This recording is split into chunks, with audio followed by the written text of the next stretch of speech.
this is actually the worst Super Bowl of all time. We got the Bengals, we got the Rams. It is set.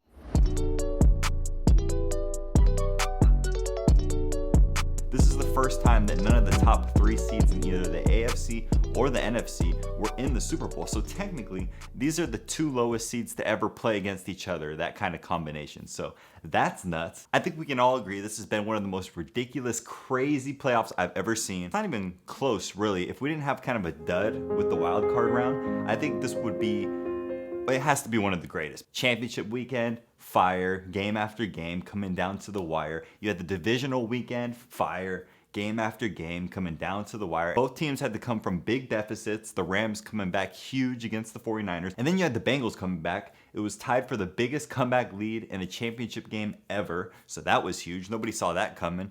Swaggy Joe Burrow, they're killing it. And NFL, you got to take a bow. This was amazing. You know, you outdid yourself. Let's give you a round of applause because this playoffs was crazy. Back and forth games, last minute touchdowns, players, stars being born, stars resurrecting themselves. It was crazy. Let's start with the Bengals. First off, nobody believed in the Bengals.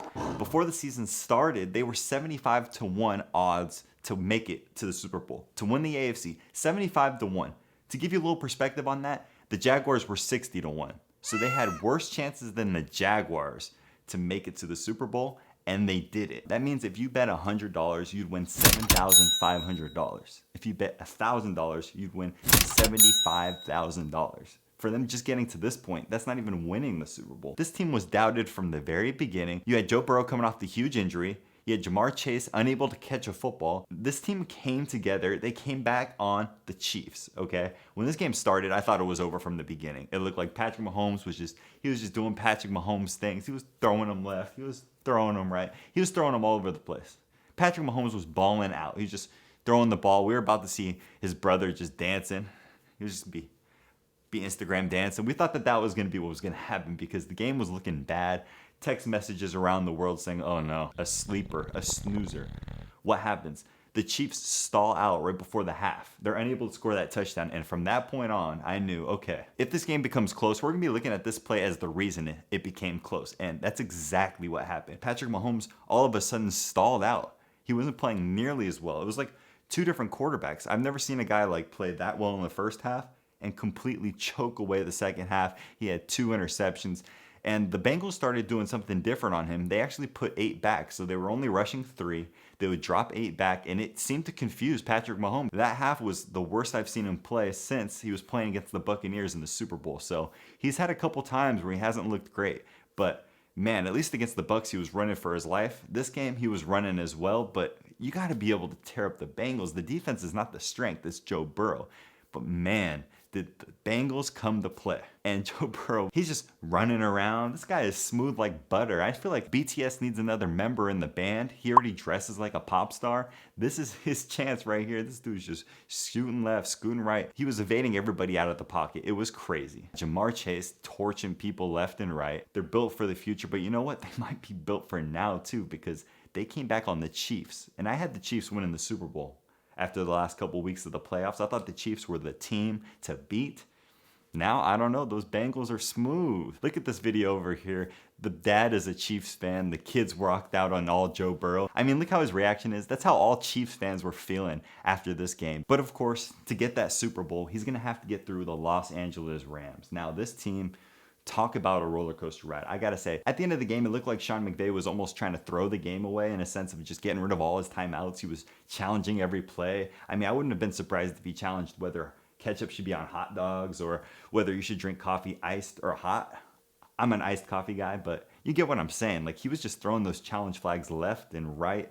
Unbelievable. But this team came together. Stafford, he had a couple terrible throws, okay?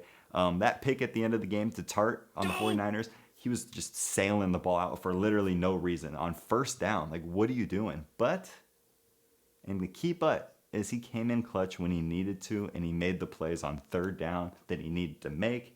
All he did was throw the ball to Cooper Kupp. All he did was throw it to Odell Beckham Jr., who he got a saying with his haters. I got to say, Odell Beckham played much better than I thought he would this last 8 weeks or whatever it's been with the Rams.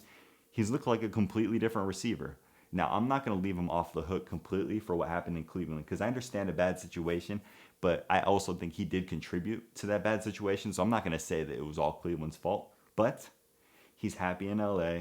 The city fits him, his personality, his off the field kind of having more media around him, and is trying harder and wants to prove to the haters that, you know what, he deserves the second chance and he's making the most of it. And you got to feel good for Odell Beckham.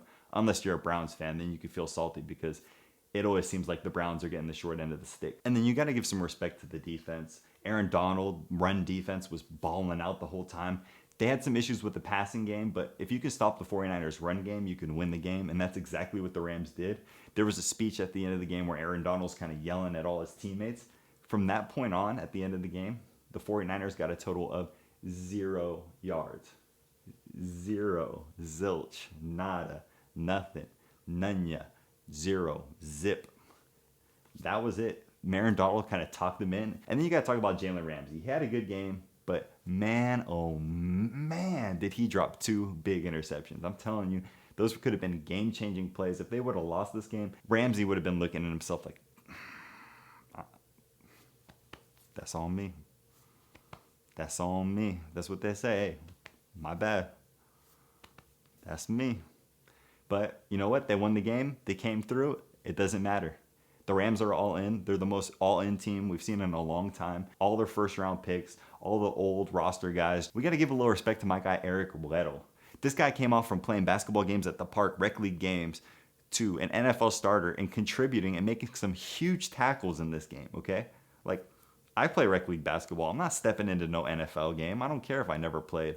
It's not going to happen. This guy was retired, came back for the playoffs, and is having a huge impact on the Los Angeles Rams. So, hey, hats off to Weddle. That was awesome. So I'm excited for this game. We're going to have a great Super Bowl. The Rams will be at home, just like the Bucs were last year. So we'll see if this win at home kind of scenario keeps going. But next week, I'll break down each offense, each defense, quarterback, head coach, everything, and see who has the advantage in each side and who I believe is going to win the Super Bowl. Thank you guys for watching. I appreciate it. Please like, please subscribe, and I'll see you next week.